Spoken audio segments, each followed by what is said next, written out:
ये तो हम सभी जानते हैं कि क्रॉस एग्जामिनेशन कोर्ट रूम का एक सबसे स्ट्रॉन्गेस्ट वेपन है, बट आपके क्रॉस एग्जामिनेशन के टेक्निक्स भी ऐसे नहीं होने चाहिए जो कि हमारे कॉन्स्टिट्यूशनल राइट्स को इन्फ्रिंज करे या फिर सस्पेक्ट के विटनेसेस के पर्सनल डिग्निटी को हार्म करे।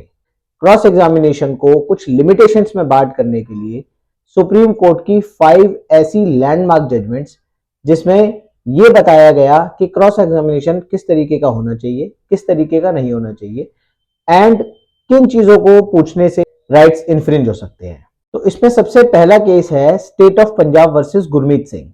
इस केस में क्रॉस एग्जामिनेशन के टाइम विक्टिम से कुछ ऐसे क्वेश्चंस पूछे गए जो कि काफी इंसल्टिंग थे, उसकी डिग्निटी को हार्म करने वाले थे एंड कहीं ना कहीं वो क्वेश्चंस अनएथिकल थे।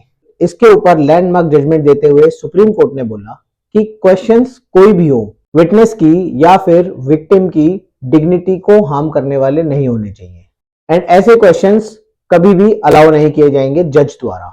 कोर्ट ने क्लियरली बोला कैरेक्टर असैसिनेशन किसी भी क्रॉस का पार्ट नहीं होना चाहिए। तो इसलिए कभी भी अगर आप क्वेश्चंस पूछ रहे हैं तो ये ध्यान रखना कि आपके क्वेश्चंस का तरीका सही हो एंड किसी की डिग्निटी को हार्म करने वाला नहीं हो, अदरवाइज आपके क्वेश्चंस पर ऑब्जेक्शन रेज किया जा सकता है एंड जज आपके क्वेश्चन को डिसअलाउ भी कर सकता है। सेकंड जजमेंट है स्टेट ऑफ केरला वर्सेस बाबू। इस केस में विटनेस हॉस्टाइल हो गया, यानी कि अपनी प्रीवियस दी गई स्टेटमेंट से मुकर गया। अब डिफेंस काउंसिल ने इसका फायदा उठाने के लिए उसके कॉन्ट्राडिक्शंस को गलत तरीके से यूज करना चाहा।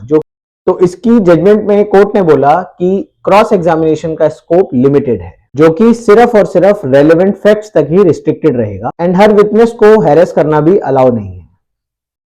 थर्ड केस था Nandini Satpathy versus PL Danny.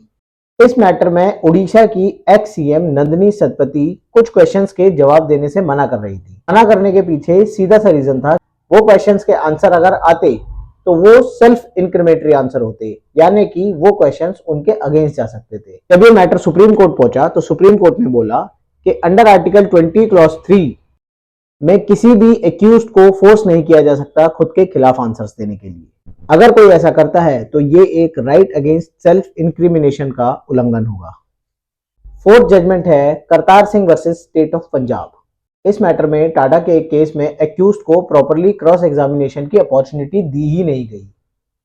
इस मैटर में सुप्रीम कोर्ट ने बोला क्रॉस एग्जामिनेशन एक फंडामेंटल राइट है एंड अगर इस फंडामेंटल राइट डिनाई किया जाता है तो ये एक फेयर ट्रायल बिल्कुल भी नहीं होगा। तो cross examination and fair trial दो पैरेलल लाइंस है जो साथ साथ चलेंगी, अदरवाइज ये एक अनफेयर ट्रायल माना जाएगा। Now last and fifth judgment है Ramchandra versus state of Haryana. इस मैटर में एक्यूज्ड को विटनेसेस को प्रॉपरली क्रॉस एग्जामिनेशन करने की अपॉर्चुनिटी नहीं मिली एंड एंड में कन्विक्शन हो गई।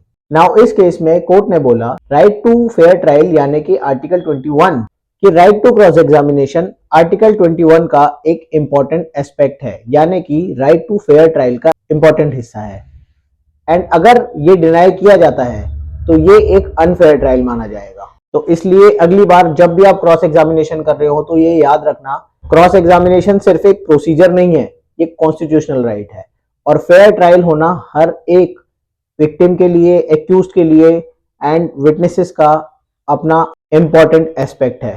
तो अगर आप लॉ स्टूडेंट हैं या फिर आप लॉयर हैं तो इन केसेस को ध्यान से पढ़ना और इन केसेस को पढ़ के आपको ये समझ आएगा कि क्रॉस एग्जामिनेशन कितना इंपॉर्टेंट है एंड साथ साथ क्रॉस एग्जामिनेशन करते हुए किन सब बातों का ध्यान रखना चाहिए एंड कौन सी प्रैक्टिसेस हैं जो कि अनएथिकल प्रैक्टिसेस हैं उनको फॉलो नहीं करना चाहिए।